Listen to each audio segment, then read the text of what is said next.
আসসালামু আলাইকুম। আশা করি সবাই ভালো আছেন।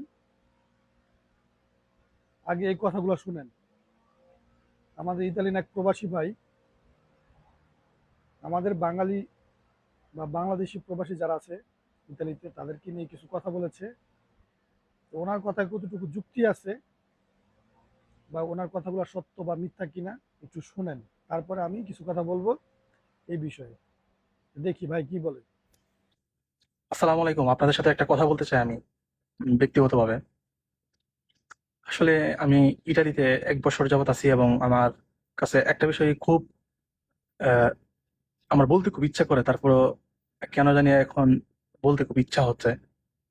বলেই ফেলি। বলতে চাই না এই কথাগুলা। যারা লিবিয়া দিয়ে ইতালি আসছে বিশেষ করে, তারা মানে তাদের ব্যবহার ইতালির সাথে যায় না।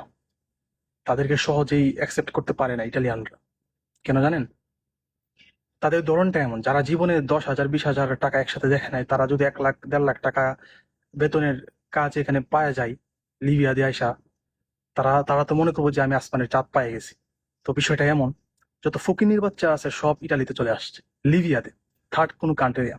হ্যাঁ, বাস্তব কথা এটা। আমি বলতে চাই না এই কথাগুলো আমার বলতে হচ্ছে, এবং আমি বলবো সবসময় এখন থেকে। কারণ এই ফকিন্নির বাচ্চাগুলা ইটালির যে কালচার এগুলা পুরাই আহ, ট্রামে উঠলে বাসের টিকিট, ট্রামের টিকিট এগুলা কাটে না। ইটালিয়ানরা এগুলা নিয়ে খুবই বিরক্ত। এগুলা দাঁত ব্রাশ করে না, না কাপড় একটা ভালো করে না, একটা পারফিউম ইউজ করে, যা বলার বাইরে। এগুলো চেঞ্জ করতে হবে আমাদের। আপনারা তো এই ভাইয়ের কথাগুলো শুনলেন। এই ভাইয়ের সাথে আমিও একমত। উনি যা বলছে সত্যি বলেছে। এখন আপনি বলতে পারেন কেন একমত।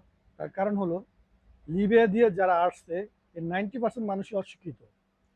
আপনি খবর নিয়ে দেখেন আপনার এলাকার যারা মাটি কাটতো, রিক্সা চালাইতো, বদলি কামলা দিত, এরা 90% এই লিবিয়া দিয়ে ইতালিতে চলে আসছে। এই কারণে আপনি তাদের থেকে কিভাবে ভালো ব্যবহার আশা করতে পারেন। আবার তারা যে বিয়ে করছে বাংলাদেশে থাকতে, তারা যে কোয়ালিটির ওই কোয়ালিটির পরিবারে তারা বিয়ে করছে। তারা ইতালিতে আসার পরে হয়তো ভালো কাজ পাইছে, কাগজ পাইছে, তারা তাদের বউ বেটি আবার ইতালিতে নিয়ে আসছে। এখন তাদের বউ বেটিরা ইতালিতে আইসা দেখতেছে আগে আসছিল সনের ঘরে, এখন দেখে যে বিল্ডিং, মাথা নষ্ট। এখন তারা রাস্তায় উল্টাপাল্টা ব্লক করে, এটা করে ওইটা করে। এটার কারণে আসলে আমরা খুবই এই কি বলে মানে ভাবমূর্তি বাংলাদেশের অনেকটাই নষ্ট হয়ে যাচ্ছে। হ্যাঁ, তবে যারা সবাই যে লিবিয়া দিয়ে খারাপ লোক ইতালিতে আসছে তাও তাও না, এর ভিতর ভালোও আছে। অনেক ভালো ফ্যামিলির মানুষ লিবিয়া দিয়ে ইতালিতে চলে আসছে, কারণ ডাইরেক্ট ভাবে আসতে পারতেছে না। অনেক ট্রাই করার পরে হ্যাঁ তারা ইতালি দিয়ে লিবিয়া হয়ে ইতালিতে আসছে। তবে ভালো সংখ্যা খুব কম।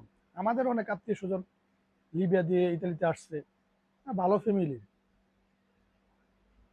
সবাই যে খারাপ তা না, তবে খারাপটাই বেশি। তারপর আরেকটা সমস্যা হলো, এরা যখন বাসে বা ট্রামে বা ট্রেনে যেখানে উঠুক, দেখবেন যে জোরে জোরে কথা বলবে।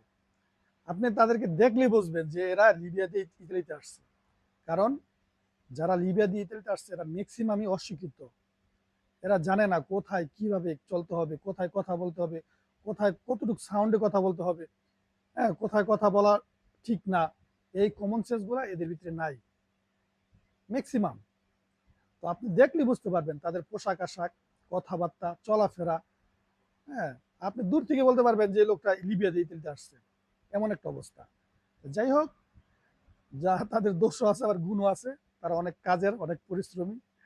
তো আসলে কি বলবো, আমাদের দেশের লোক তো আমাদেরই ভাই। তারপরও তাদেরকে বলতে চাই আপনারা একটু সাবধানে চলবেন, সুন্দরভাবে চলবেন। সুন্দর একটা দেশে আসছেন, ওরা যেভাবে চলে এভাবে নিয়ম কানুন মেনে সুন্দরভাবে উঠা বসা করবেন, চলাফেরা করবেন, কথাবার্তা বলবেন। হ্যাঁ, শিখবেন, শিখার শেষ নাই। তো যাই হোক, সবাই ভালো থাকবেন। আল্লাহ হাফেজ।